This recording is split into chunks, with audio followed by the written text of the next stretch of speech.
राधे राधे दोस्तों। हमारी आज की कहानी है बहू ने सिखाया ससुराल वालों को सबक। क्या हो तुम, क्या वजूद है तुम्हारा, ज़ीरो और सिर्फ ज़ीरो जो किसी अंक के साथ नहीं लगता, जिसकी कीमत कुछ भी नहीं होती, बदचलन कहीं की। ना जाने कितने यार बैठे हैं मायके में, जो आज तक पति के घर मन ही नहीं लगता।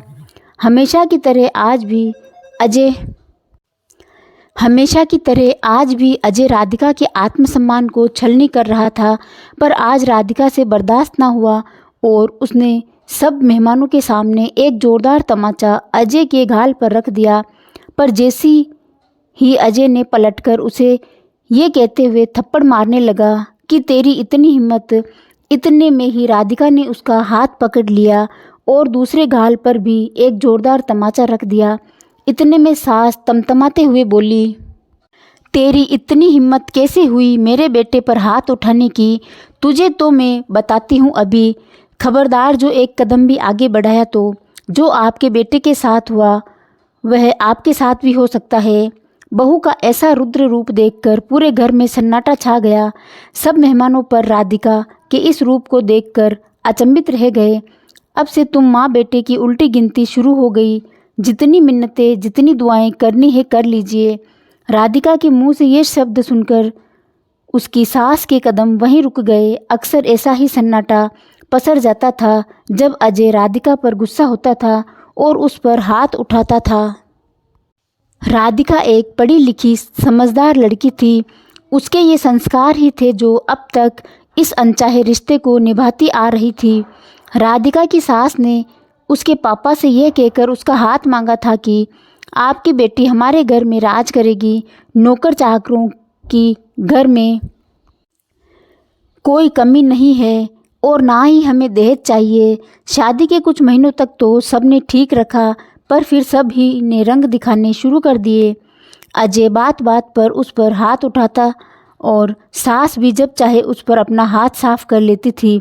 बेचारी राधिका चुपचाप सब कुछ सह जाती, पर आज उससे रहा न गया। आज उसके ससुराल में कुछ मेहमान आए हुए थे।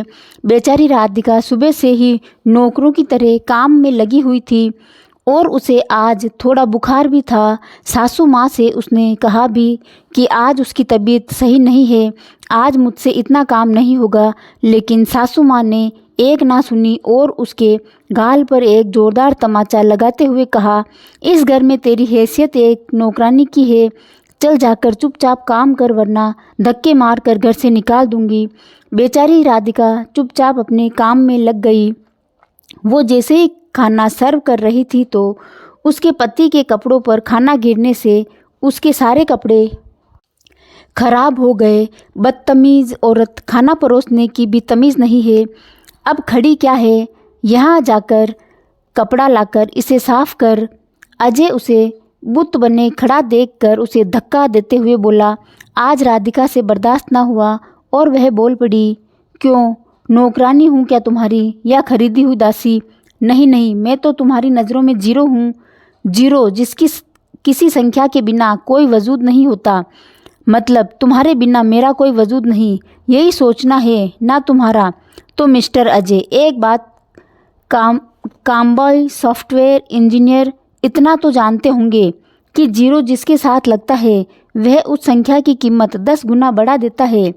आज राधिका का सब्र का बांध जवाब दे गया था, क्योंकि अब तक उसका आत्मसम्मान बंद घर में चलने होता था, पर अब पानी सिर से ऊपर चला गया था। क्या बकवास कर रही हो? अजय गुस्से में चिल्लाया। आवाज़ नीचे रख मिस्टर अजय, वरना चिल्लाना मुझे भी आता है। आप खुद को बहुत महान समझ रहे हैं, पर आप भूल रहे हैं कि इस घर को मकान से घर मैंने बनाया और आपकी नज़रों में नारी का कोई वजूद नहीं है। हम नारियों ने नहीं। आपके लिए अफसोस की बात है, क्योंकि नारी बिना आपका कोई वजूद नहीं, समझे आप? आपकी नज़र में आपकी बहुत वैल्यू है। आप रहिए अपने वैल्यू के साथ इस घर में।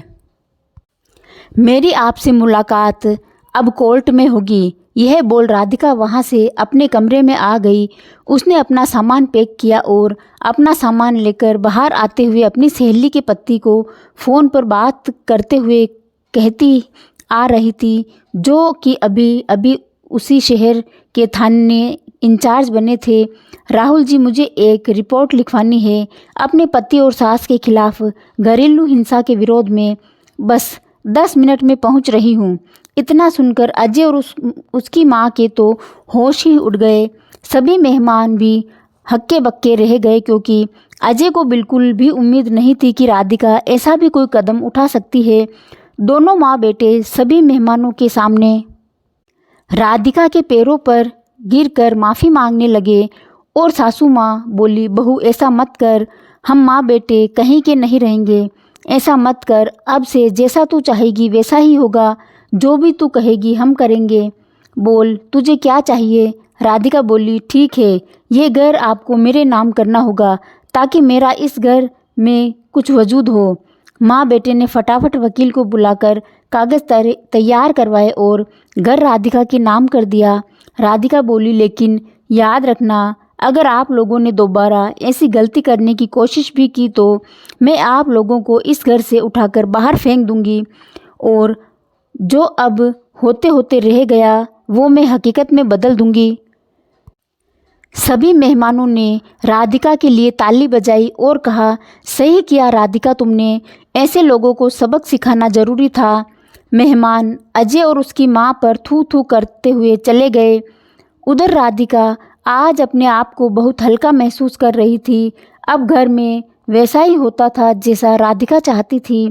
फिर राधिका ने अपने पापा को फ़ोन लगाया और सारी बातें बताई। राधिका के पापा को अपनी बेटी पर बहुत गर्व हो रहा था, क्योंकि आज उसने अपने आत्मसम्मान की लड़ाई की जंग जीत ली थी। राधिका बोली, पापा, अब आपकी बेटी इस घर की मालकिन है। अब आप जब चाहे अपनी बेटी से मिलने आ सकते हैं। मैं भी देखती हूँ अब आपका कौन इस घर पर अपमान करता है। तो दोस्तों, आपको ये कहानी कैसी लगी कमेंट बॉक्स में बताएं और इस चैनल को लाइक, शेयर और सब्सक्राइब ज़रूर करें। धन्यवाद।